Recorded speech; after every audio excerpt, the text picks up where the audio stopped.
Souvenez-vous, c'était en novembre 1991, le 17 novembre exactement. Vous assistiez à la scène finale de la bataille de Vukovar. Des milliers de civils croates, victimes de la purification ethnique, étaient contraints de prendre le chemin de l'exil.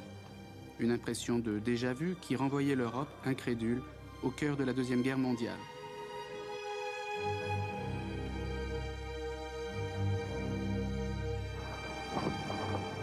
Deux ans après l'entrée victorieuse des forces serbes, retour à Vukovar et tentative de comprendre pourquoi, avec les uns, avec les autres. Je n'ai tué personne. Je n'ai jamais fait de mal à personne. J'ai dû fuir avec 2 sacs et mes 2 enfants, à travers un champ de maïs, entre les mines. Et qui j'ai fui? Les Serbes, mes voisins. Eux et l'ex-armée yougoslave qui était dans la zone tampon, qui nous avait encerclés avec ses chars. Et sur qui tirait-elle? Sur les civils et les bâtiments.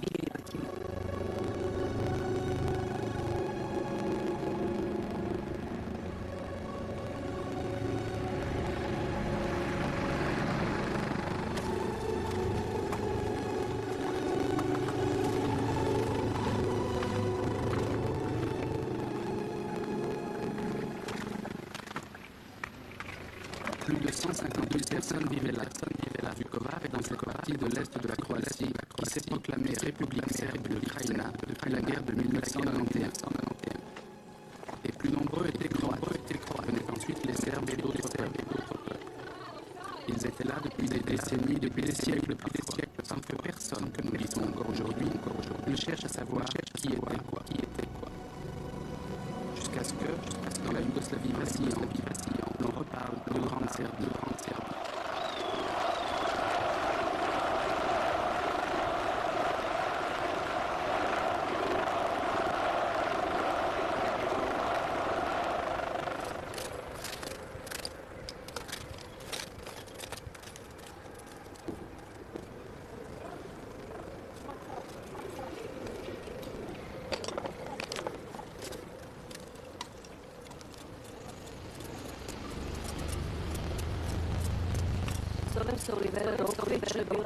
Je m'appelle Olivera Roglic. J'étais conservatrice du musée de la ville de Vukovar avant la guerre. Et j'occupe toujours ce poste aujourd'hui.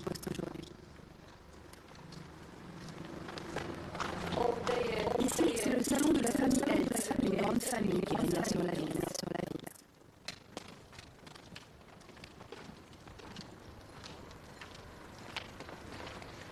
Ici, c'est la salle de la bourgeoisie et le début de l'artisanat de Vukovar.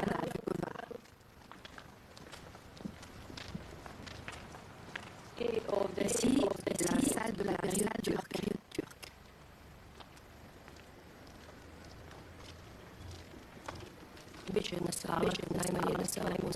Il y aura au moins une salle consacrée à cette guerre. J'aimerais qu'elle soit dédiée à toutes les victimes, pour que cela ne se reproduise plus jamais. Mais on n'a pas tiré les leçons de Vukovar, puisque la guerre a continué immédiatement après en Bosnie.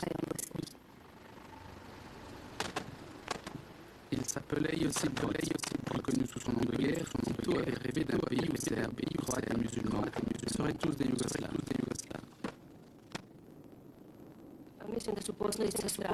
Les conséquences de cette guerre sont terrifiantes. Et je pense que nous aurons de plus en plus de gens atteints de troubles neuropsychiatriques. Les gens sont perdus à Vukovar. Ils se sentent abandonnés, désorientés. Leur situation matérielle est très difficile. La nourriture commence à manquer. Ils n'ont souvent pas le minimum vital. Toutes les familles sont dispersées. Il y a des morts et des blessés. Cela a des conséquences épouvantables pour tout le monde.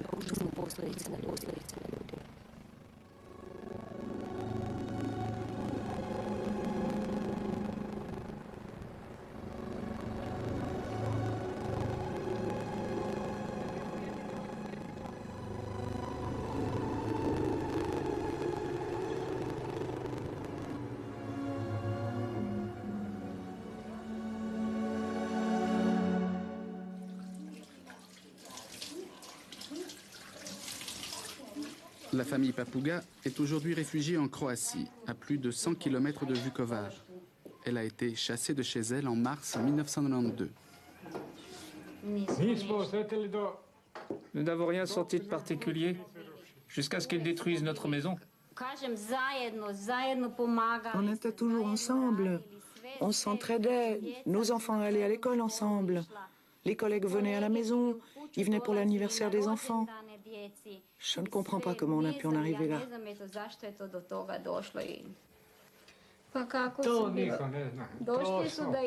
Personne ne le sait. J'avais apporté du lait à la laiterie et je rentrais à la maison avec de la bière car on égorgeait le cochon. Et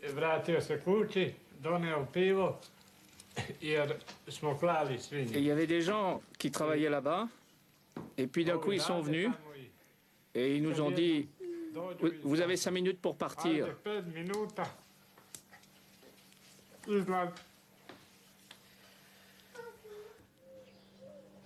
La famille Papouga habitait Petrovci, un petit village tout près de Vukovar. Nous y sommes allés et avons retrouvé leur maison qui porte encore les traces de la guerre. Elle n'était pas vide.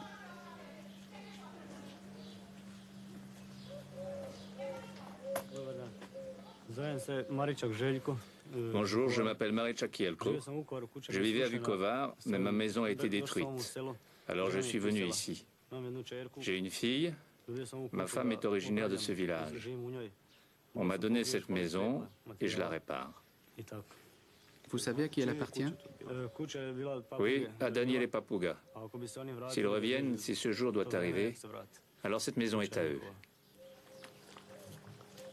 Nous sommes ensuite allés rendre visite aux voisins des Papougas, les Sylvester. Ils ont eu plus de chance, car bien qu'ils ne soient pas serbes, ils n'ont pas été chassés de leur maison. Et nous leur avons remis une photo de leurs amis. Il est maigre. Il est maigre. Il est faible.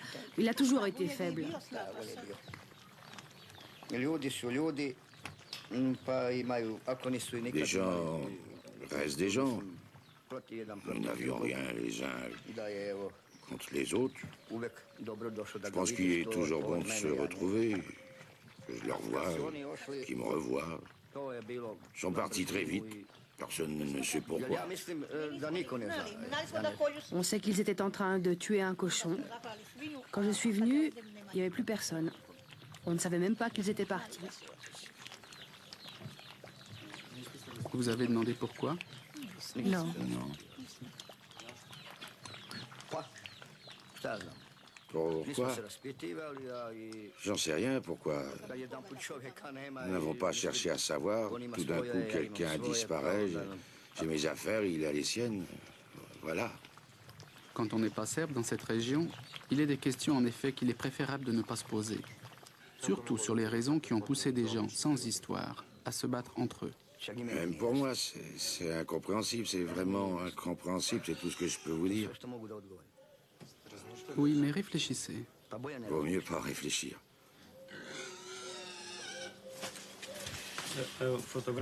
Voilà, j'ai retrouvé ces photos des Papougas. C'est des photos du mariage de leur fils. Donnez-les leur.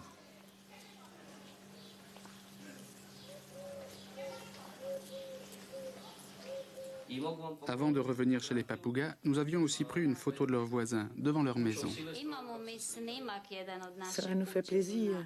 Nous avons aussi une photo des Sylvester et de notre maison, prise par notre fils.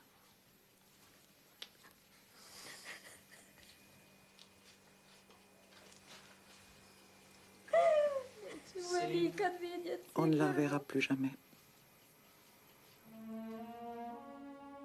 Comme les Papougas, ils sont des milliers de Croates à avoir tout perdu autour de Vukovar. Résultat, les Croates ne sont plus qu'un petit 10% de la population, alors qu'ils étaient majoritaires avant la guerre. Et chaque jour, des familles croates fuient encore cette région où personne ne peut garantir leur sécurité.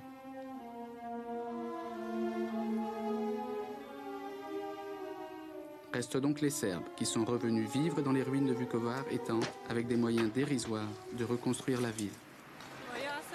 J'espère bien que nous pourrons retravailler normalement. Dans combien de temps, à votre avis? Cela dépendra des sanctions internationales contre nous. Et s'il n'y avait pas de sanctions? Je ne sais pas, c'est la crise pour tout le monde, pas seulement à Vukovar. Il faut nous aider, nous les Serbes. Il y a aussi des gens qui ont faim. Les salaires sont très bas maintenant.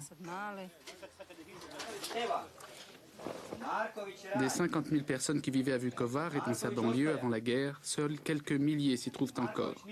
5 à 6 000 peut-être.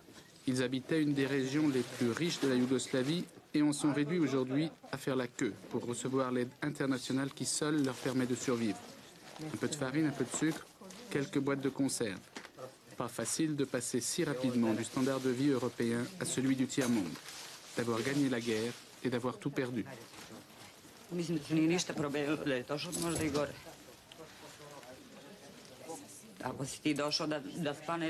Je pense que rien n'a changé, ou plutôt que c'est pire. Bon, c'est la guerre. On travaille ici depuis 50 ans. Et finalement, on a tout perdu. On n'a plus rien, plus rien. C'est toujours les mêmes qui en profitent, qui ont tout, qui ont du travail, comme avant la guerre. Et les pauvres restent pauvres. C'est chacun pour soi. Les riches d'avant la guerre sont toujours riches. Ils ont des voitures. D'accord, ils ont besoin de travailler. Mais nous, les pauvres, on n'en a pas besoin? Qui est responsable de cette situation? J'imagine que c'est nous. Enfin, je ne sais pas. Ça doit être nous. Vous voulez dire les gens du peuple? Non, parce que nous, on nous a jamais demandé notre avis. Et puis on est devenu un État, oui ou non? Alors je pense que c'est la faute de ceux qui gouvernent cet État depuis la guerre. Même si la guerre n'est pas terminée, c'est ce que je pense. Parce qu'à nous, les gens du peuple, on n'a jamais rien demandé.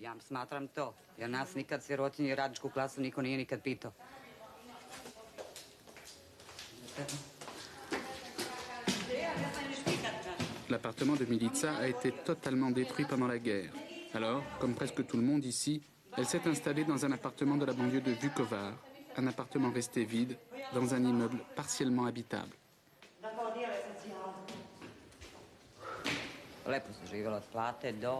On était bien payés, on vivait bien jusqu'à 2 ans avant la guerre.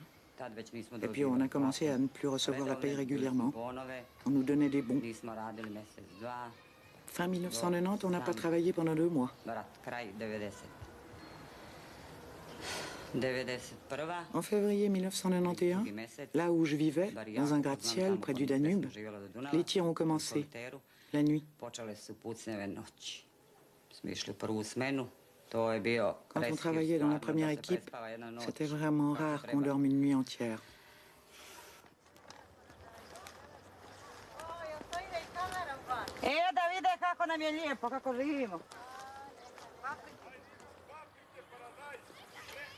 Sur l'ancien aérodrome de Vukovar, transformé en jardin potager, Milica a obtenu une petite parcelle.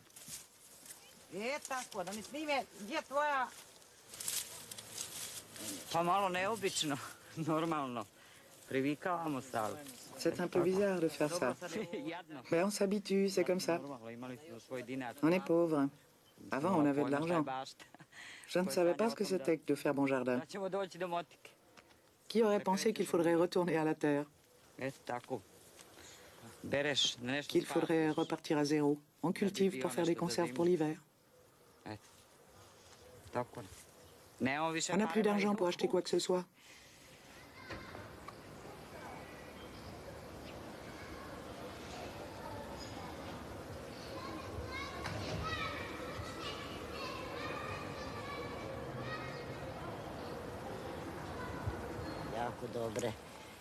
Les relations étaient excellentes entre nous. C'est vraiment dommage. On s'entendait si bien avec tout le monde. On manquait de rien, on vivait bien. Je m'entendais avec tous mes voisins. Et voilà, je crois qu'un jour le diable est arrivé, qui s'est installé ici. Quand les tirs ont commencé, chacun, serbe ou croate, est parti de son côté. Regardez ce qu'on a subi. Regardez toutes ces destructions. Et bien maintenant, nous devons vivre là-dedans. On survit. Mon mari travaille, moi j'ai ma retraite. Il gagne 1,1 milliard de dinars. Et moi, ma retraite est de 100 millions de dinars. Ça fait en tout 7 ou 8 Deutschmark. Avec ma retraite, je peux m'acheter un paquet de cigarettes et encore, les moins chers. Et rien d'autre. Avec la paye de mon mari, on peut acheter du lait, du pain. Ça, on l'achète pas parce que la farine, c'est la Croix-Rouge qui nous la donne.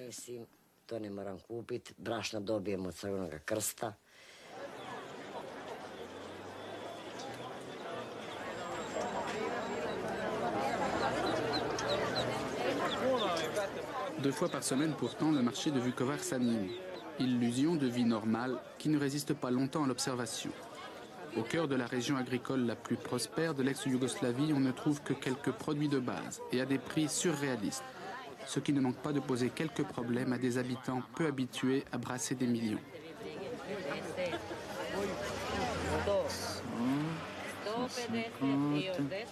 Plus 10 égale 160.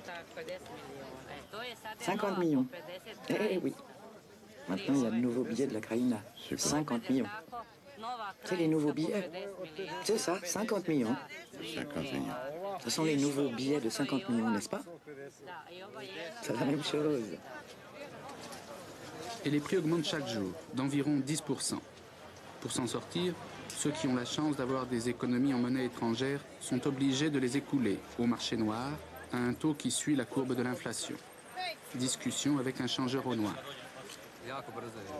Ça change très vite. L'inflation est très grande, effrayante. Comme en Amérique latine, comme en Bolivie. Quel taux tu me fais pour 20 marks? 190 millions. C'est peu. D'accord, je te donne 200 millions pour un marque.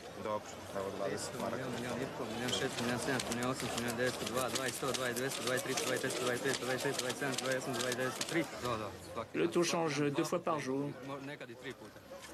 Et comment tu fixes le cours? Je ne sais pas. C'est comme si ça se faisait tout seul. Mais je crois que quelqu'un le fixe de l'extérieur.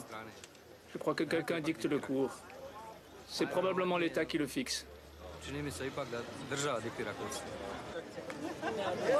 Combien coûte cette poudre à lessive? 1,6 milliard. Quoi? Pour laver? Ça fait 8 marques. Quelle marque? J'ai pas de marque, moi.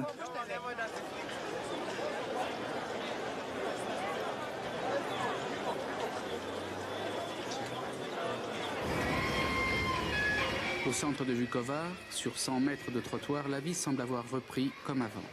3 terrasses restaurées, des jeunes gens désœuvrés, des voitures neuves. Signe extérieur d'une richesse née de la guerre, richesse suspecte là où rien ne fonctionne, richesse méfiante qui ne se laisse filmer qu'à la sauvette et refuse de parler.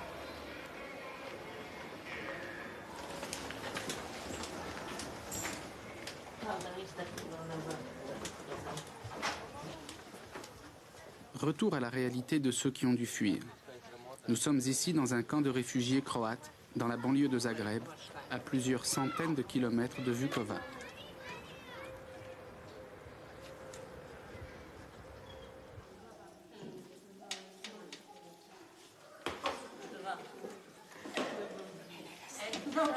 Comme tant d'autres, Silvia et sa famille ont quitté Vukovar, emportés par la vague de purification ethnique.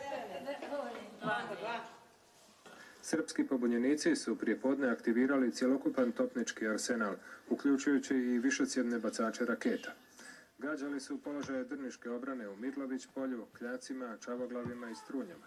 Ne prođe skoro nijedan dan da ga ne spomenemo, ako ne ovako... Il n'y a pas un seul jour où nous ne parlons pas de Vukovar. Si c'est pas en famille, c'est avec les amis dehors. Čujemo vijesti. On écoute les nouvelles, on se dit tout le temps quand est-ce qu'on va rentrer, quand est-ce qu'on va retourner là-bas, jusqu'à quand ça va durer cette guerre. Dokle će ovaj rat trajati. To se svaki dan priča. On en parle tous les jours. Je crois que nous ne pouvons pas parler d'autre chose.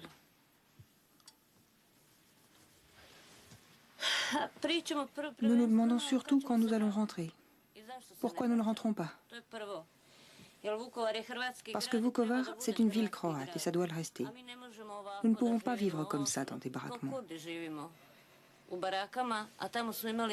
À Vukovar, nous avions tout. Nos appartements, nos amis. Certains avaient des maisons, de la terre. Le fruit de toute une vie de travail. Nous avons tout perdu. C'est de cela que nous parlons le plus. Nous devons tout recommencer à zéro. En cherchant l'appartement de Silvia à Vukovar, nous avons croisé une famille serbe qui emménageait dans une allée voisine, mouvement permanent des victimes. Ceux-là ont peut-être été chassés de Bosnie ou de Croatie. Quant à l'appartement de Silvia, nous l'avons trouvé volet clos, habité par un policier serbe qui n'a pas souhaité nous parler. Nous avons pris une photo pour Silvia et sa famille.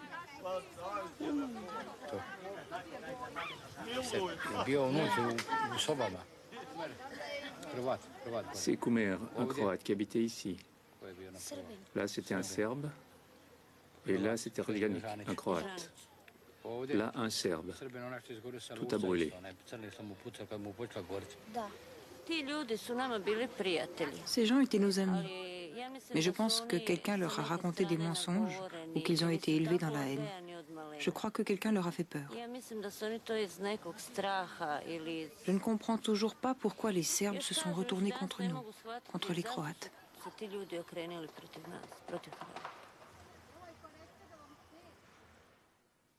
Retour près de Vukovar, où nous avons rencontré la meilleure amie de Silvia. Voici ma fille Velinka. Nous vivons ici en famille, dans cette ferme. Nous élevons des cochons, des chèvres, des poules. Nous avons un jardin. Nous faisons un peu de tout. Voici ma mère, Ljubica Raketic. Mes parents vivent dans cette petite maison. Et moi, j'habite dans cette nouvelle maison, avec mon fils. Velinka est serbe. Elle connaît Silvia depuis plus de 20 ans et ne s'est jamais inquiétée de savoir qu'elle était croate. C'est tout naturellement que chacune est devenue le témoin du mariage de l'autre. Sur cette photo, il y a Silvia, son mari, ici c'est moi, et là mon ex-mari. Ça, c'est dans la maison de son mari, Zoran, après leur mariage. Là, c'est Silvia, et là, c'est moi. C'était le soir, on chantait, on s'amusait, on avait mangé. C'était très gai. Que ressentez-vous maintenant? Maintenant, je n'arrive pas à comprendre à quel point les choses se sont détériorées par rapport à cette époque. Tout allait si bien. Je n'arrive vraiment pas à imaginer comment c'était. Quand je vois la situation aujourd'hui, c'est incroyable. Il y a une telle différence.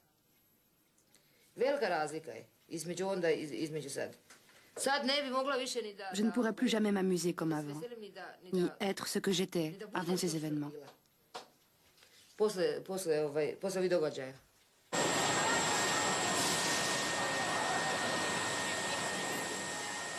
C'est dans cette usine de Borovo, près de Vukovar, que Velinka et Silvia se sont connues.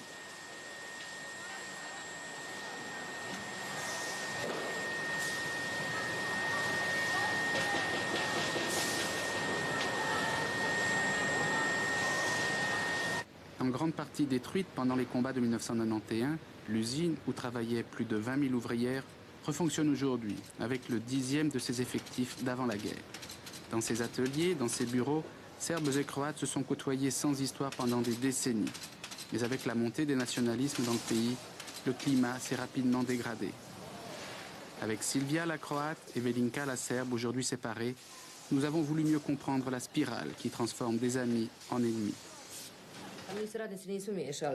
Juste avant la guerre, on ne se mélangeait pas entre ouvrières des différents étages. Il y avait des provocations, des disputes. La situation était tendue. On allait travailler et on rentrait tout de suite à la maison. On ne se promenait pas dans l'usine pour parler aux uns et aux autres. On ne parlait qu'avec les ouvrières à côté desquelles on travaillait. On n'allait plus l'une vers l'autre. Silvia ne venait pas me voir, je n'allais pas la voir.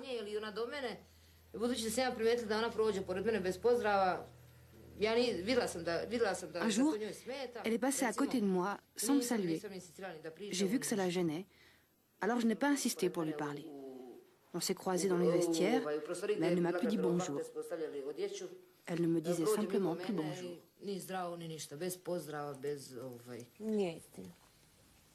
Non, ce n'est pas vrai. Dans les vestiaires, nous avions une annexe. Je lui ai toujours dit bonjour, et elle aussi d'ailleurs. On a toujours bavardé, en vitesse dans les escaliers, il fallait être à l'heure au travail. Ce n'est pas vrai. Je ne me suis jamais détournée de personne et surtout pas d'elle. Et puis les relations dans l'usine se sont tellement détériorées qu'on se demandait comment on arriverait à l'autobus, comment on pourrait arriver à l'usine, et même monter à son étage. Ils nous disaient qu'ils allaient nous égorger. Quel horrible mot, égorger. C'est pas qu'ils allaient nous expulser, non. Ils allaient nous égorger, venir chez nous, dans nos maisons, nous égorger. Vous ne pouvez pas imaginer ce que ça fait quand quelqu'un vous dit qu'il va vous égorger simplement parce que vous êtes d'une autre nationalité. Personne ne les a tués, personne ne les a touchés. C'est eux qui ont fait tout ça. C'est eux qui ont fait des barricades dans leur village. Ils avaient peur des Croates. Je pense que l'on voit les autres comme on est soi-même. Si on est méchant, on pense que les autres aussi sont méchants. C'est ce qu'ils ont dû penser, c'est pour ça qu'ils ont fait des barricades. Voilà pourquoi la guerre a commencé. Ils n'avaient pas vraiment peur, je crois pas. Ils craignaient plutôt de perdre leur pouvoir, parce qu'à Vukovar et Borovo, tous les postes importants, directeur, chef de la police, le président de la municipalité, tous étaient occupés par des Serbes. Tous les policiers étaient serbes. Alors ils ont eu peur de perdre toutes ces situations si le pouvoir passait entre les mains des Croates. Voilà de quoi ils ont eu peur. Ils n'ont pas eu peur d'être tués par les Croates. Si les Croates revenaient ici et que vous rencontriez Silvia, que lui diriez-vous? Je lui demanderai pourquoi elle est partie d'ici. Car il y a des Croates qui sont restés. Personne ne les a chassés. Peut-être qu'elle est partie parce qu'elle a quelque chose sur la conscience, ou qu'elle a commis un crime, ou qu'elle n'aime pas les Serbes. Mais elle n'a pas été forcée de partir. Personne n'a été forcé de partir. Elle est chez elle, dans sa maison, qui est intacte, alors que moi, je vis dans ces baraques. Je n'ai pas fui, j'ai été chassée. C'est l'armée qui nous a chassés. C'est nous, les Croates, qui avons été massacrés, tués, pas les Serbes. J'ai grandi dans le système communiste, où il y avait des amitiés mensongères. Moi, je pense que tout ceci se préparait depuis des années. Mais c'était un régime totalitaire, où personne ne pouvait s'expliquer. Nous ne pouvions pas dire que nous détestions les Croates, ou eux qu'ils détestaient les Serbes. C'était interdit d'en parler. Mais c'est sous ce régime que tout s'est préparé, tout ce qui se passe maintenant.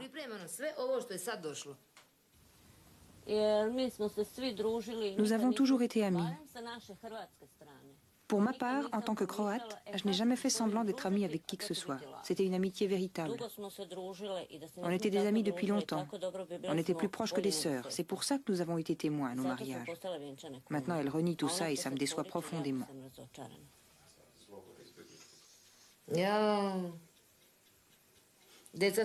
Comme les enfants ont grandi, elle paraît plus âgée qu'avant. Son mari a beaucoup maigri. Il était assez gros. Elle aussi, elle a maigri. Elle a vieilli. Ses enfants ont beaucoup grandi. Ils étaient petits la dernière fois que je les ai vus.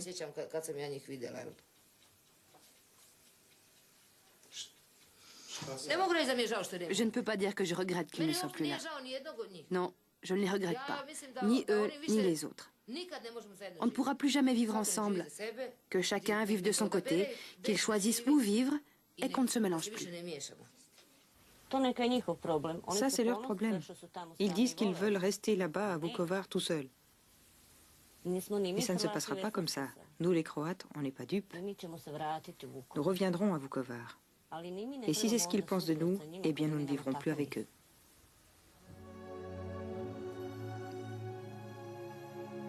Si les vivants refusent de se côtoyer à nouveau, les morts n'ont pas le choix.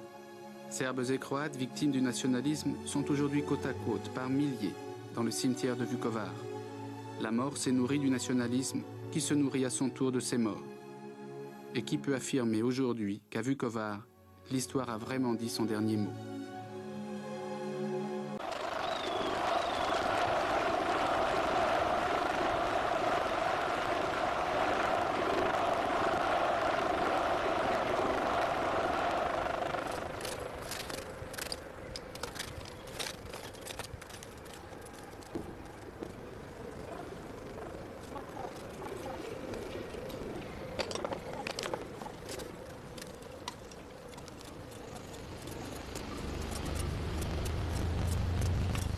Je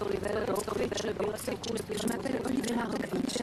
J'étais conservatrice du musée de la ville de Vukovar avant la guerre. Et j'occupe toujours ce poste aujourd'hui.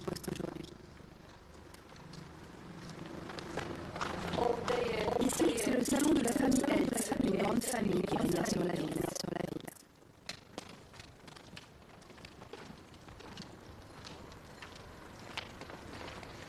Ici, c'est la salle de la bourgeoisie et le début de l'artisanat de Vukovar.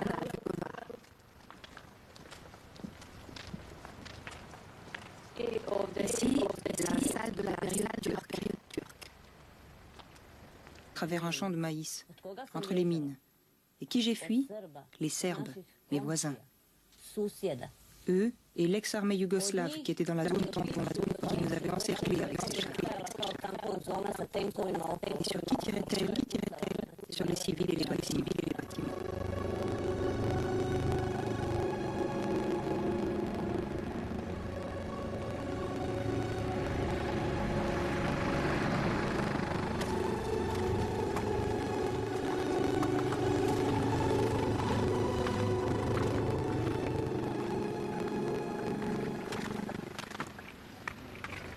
Plus de 150 000 personnes vivaient là. Vukovar est dans cette partie de l'est de la Croatie qui s'est proclamée République serbe de Krajina depuis la guerre de 1991. Les plus nombreux étaient croates. Venaient ensuite les Serbes et d'autres peuples. Ils étaient là depuis des décennies, depuis des siècles parfois, sans que personne, que nous disons encore aujourd'hui, ne cherche à savoir qui était quoi. Jusqu'à ce que, dans la Yougoslavie vacillante, on reparle de Grande Serbie.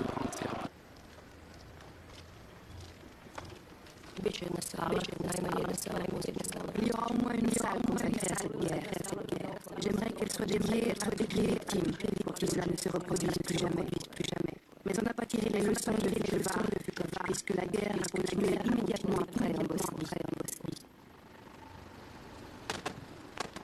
Il s'appelait Josip Broz, reconnu sous son nom de guerre, Tito avait rêvé d'un pays où Serbes, Croates et musulmans seraient tous des Yougoslaves.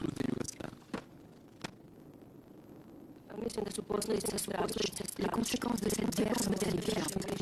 Et je pense que nous aurons de plus en plus de gens atteints de troubles neuropsychiatriques. Les gens sont perdus à Vukovar. Ils se sentent abandonnés, désorientés. Leur situation matérielle est très difficile. La nourriture commence à manquer. Ils n'ont souvent pas le minimum vital. Toutes les familles sont dispersées. Il y a des morts, il y a des blessés. Cela a des conséquences épouvantables pour tout le monde.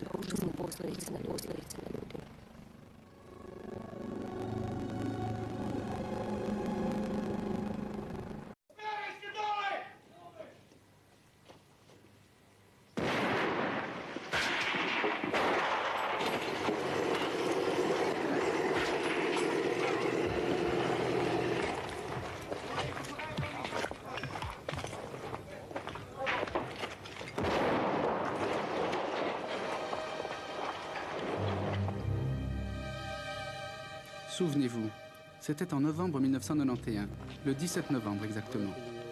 Vous assistiez à la scène finale de la bataille de Vukovar.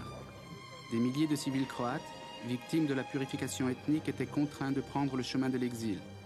Une impression de déjà-vu qui renvoyait l'Europe, incrédule, au cœur de la Deuxième Guerre mondiale.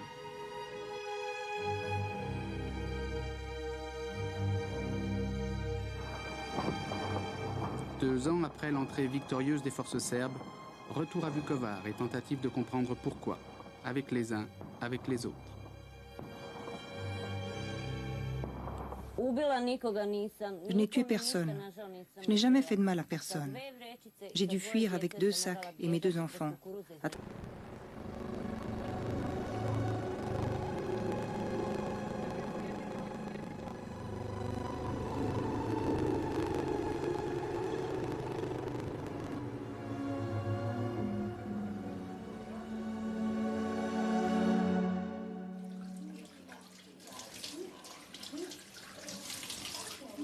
La famille Papouga est aujourd'hui réfugiée en Croatie, à plus de 100 km de Vukovar. Elle a été chassée de chez elle en mars 1992. Nous n'avons rien senti de particulier jusqu'à ce qu'ils détruisent notre maison. On était toujours ensemble. On s'entraidait. Nos enfants allaient à l'école ensemble. Les collègues venaient à la maison. Ils venaient pour l'anniversaire des enfants. Je ne comprends pas comment on a pu en arriver là.